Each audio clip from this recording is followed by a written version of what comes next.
Hi everyone. Today is Crispus Attucks Day. Today is the day that Crispus Attucks gave his life and was the first martyr of the American Revolution. In this video, there are going to be two things that you will see. The first thing is a Facebook Live video that I made at my job. The video is basically showing you, the best way I can, a book about Crispus Attucks. It is a graphic novel, and I will try to post the title of it in the description box below. I apologize for the technical difficulties in that video. My phone is just off the chain, so yeah. But after that video, I'm going to share with you a couple of books about the discussion topic we will be having. So enjoy the rest of this video. Hi everyone. Today is Crispus Attucks Day, and I wanted to show you a book that we have at the store, which is a graphic novel about Crispus Attucks and the Boston Massacre. So see, it's by Lynn Weiss, or at least written by it, and it shows all of the people that were involved in the massacre, the ones that died. It has very beautiful illustrations. I learned a lot of facts when I was reading this book, like Crispus Attucks. I didn't know that he went to the Bahamas. He lived in a free Black community in the Bahamas. See, for a time, Attucks lived in a free Black community in the Bahamas. But it says, then in 1769, he went back to Massachusetts to look for work. I don't know why he went back to Massachusetts. I believe it may have been because there was somebody waiting for him. Perhaps he was homesick. I don't know. But yeah, it's Crispus Attucks Day. He was the first to die for the American Revolution. There's also other titles in this series: Black Civil War Soldiers, the 55th Massachusetts Regiment. In the book, there's a glossary. There's also a timeline. So if you have a child that is a reader, or that isn't much of a reader but loves graphic novels, this would be a good book for them. We also... Greetings again. I hope you enjoyed my brief little book review about the Crispus Attucks graphic novel. This discussion is going to be centered around one thing that I said in particular that stood out to me in that book, and it was the fact that Crispus Attucks left the Bahamas and returned to Massachusetts, where he ended up sacrificing his life for the American Revolution. I personally don't know enough about Crispus Attucks' life to give you an educated, spiel on what his mindset was or anything, or why he left the Bahamas, but I just can't get over the fact that he left a free Black community in the Bahamas where he could open up his own business and all sorts of things, and return to a place where he had been enslaved and subsequently died for the country that enslaved him.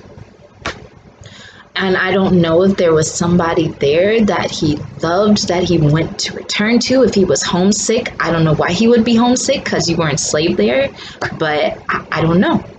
And this is a question that has truly stood out to me, even since I was a little girl, about people sacrificing their lives for something that would not reciprocate their passion. The earliest memory I have of this was maybe second or third grade. I went to a predominantly white school. There were only 5 Black people in the whole school. I was basically the only Black child in my grade up until 5th grade, and I didn't have a Black teacher until 5th grade, and I never had another Black educator since 5th grade. So there was something in my history book that I had read. We were talking about people martyrs American martyrs. And I said aloud, why would somebody die for a country? This was me as a child. And I got the coldest glare from one of my classmates. It was a little boy, and he's just like, ah. But I couldn't understand it because everything I had read, I was like, okay, my ancestors, they were here, they were enslaved, they weren't treated too well. I'm not being treated that well either. Why would I give up my life for somebody that doesn't appreciate me? And then I was also thinking, it's a country. It is a country. A country can't hug you.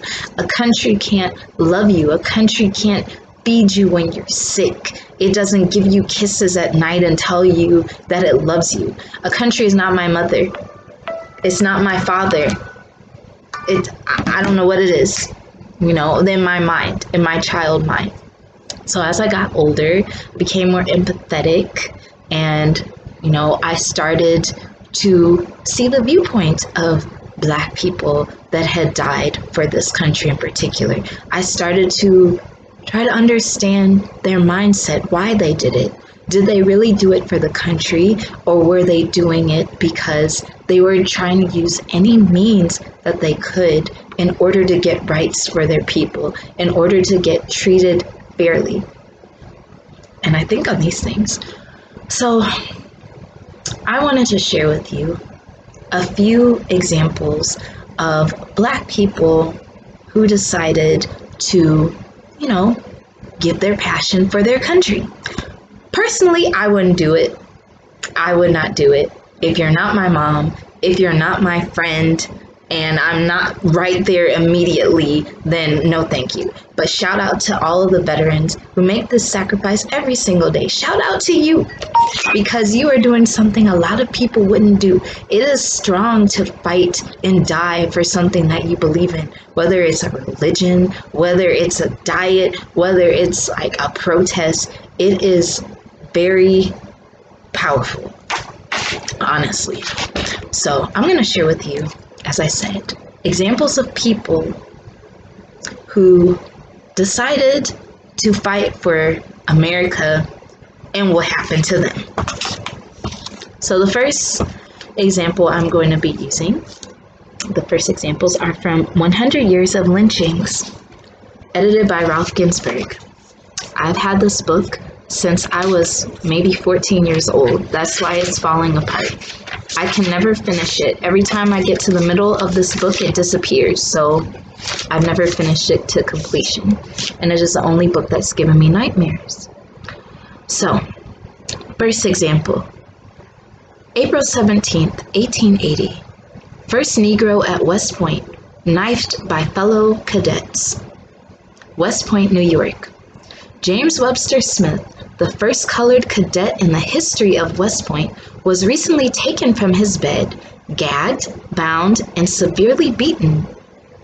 And then his ears were slit. He says that he cannot identify his assailants. The other cadets claim that he did it to himself.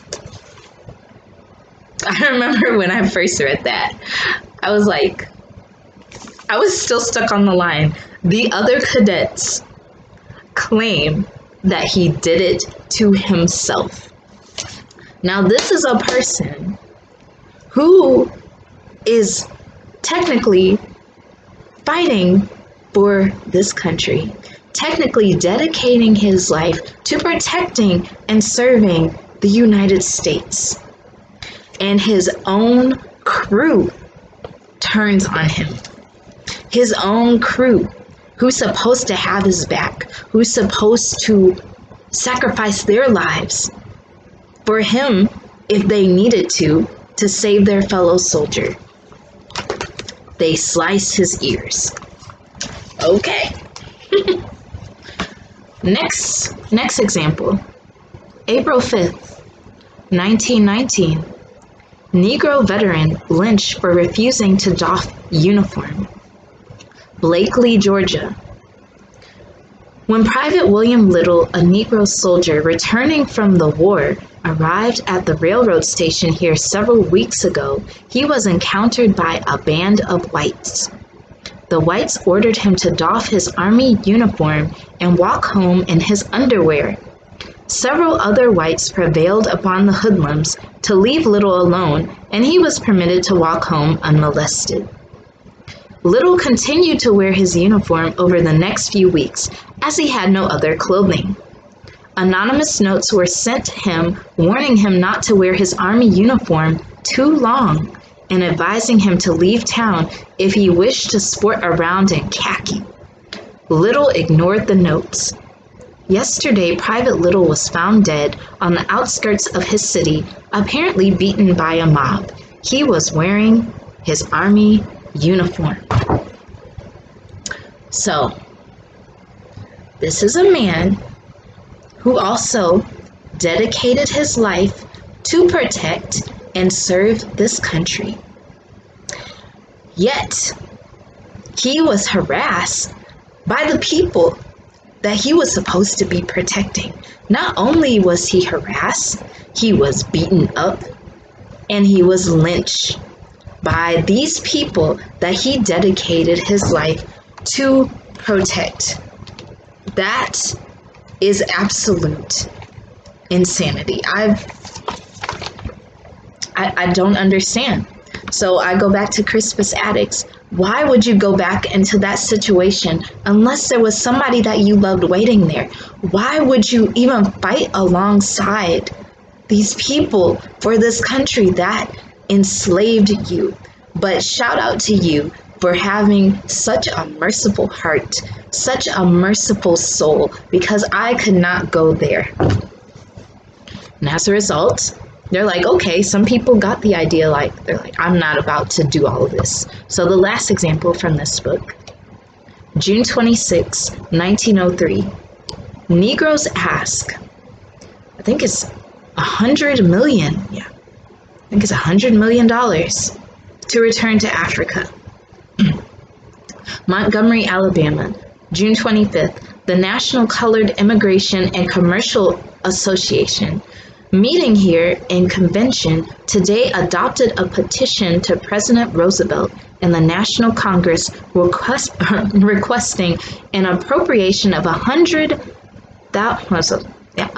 million to secure transportation of members of their race who desire to settle in Liberia, wrongs which the colored race was said to suffer from in the United States was cited as the reason for this request.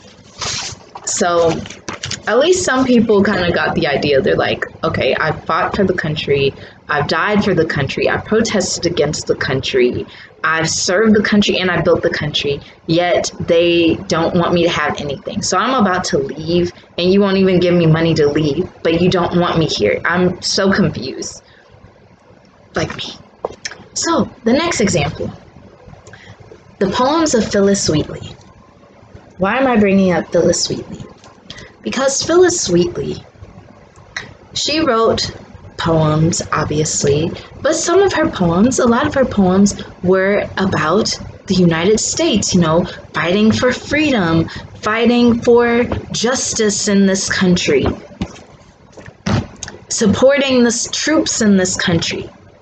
But this is coming from a woman who was brought on the Middle Passage as a child and enslaved by the Wheatleys.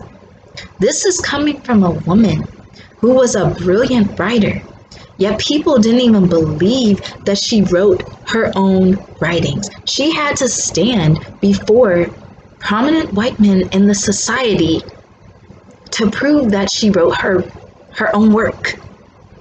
This is a person who died in basically a halfway house, destitute, giving birth to our third child who also died. Ended up penniless. This woman who loved this country so much, I don't get it. But shout out to you, Phyllis Wheatley. And the last example, I actually got this. I made a video about this. I got this from an ex-boyfriend. I've only had one white ex-boyfriend, one white boyfriend in my whole life. This was in high school. And I'll share a story about that with you maybe later in another video. But I don't know how we dated because we would argue a lot, and his family would argue a lot. So he was like Confederate dude, and I was more like Black Power girl. So I don't even know how we got together. But I think he gave me this book to make me mad, and it was Black Southerners in Confederate Armies. Black Southerners in Confederate Armies. I have not read this book to this day. I need to read this book. Now, there's a couple of things that might, I don't know, be the surface doesn't really, the cover really doesn't scratch the surface of the complexity of this title, because some Black people did honestly want to fight for the South. Other Black people were forced to fight for the South. Others were, I guess, promised that they would be free if they fought for one side or the other. You don't know what these people were told. You don't know what they were going through in their mind.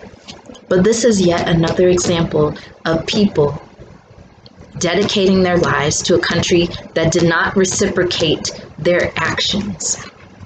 So for Crispus Attucks Day, I just want you to remember those who did lose their lives, whether or not we agree with what they did, whether or not we have our own personal opinion about it, or whether we would die ourselves for it. Me, I'm not about to die for the United States, me personally, but I pay homage to those who did. I pay homage to those who are truly doing this right now, who truly believe in this country. I salute you. I pray that you are safe and that nothing happens to you. God bless you. God bless your family. But no, not me. Not me. So please remember Crispus Attucks on this day, the first martyr for the American Revolution. Let us not forget our ancestor who shed his blood for a better day. Ashe.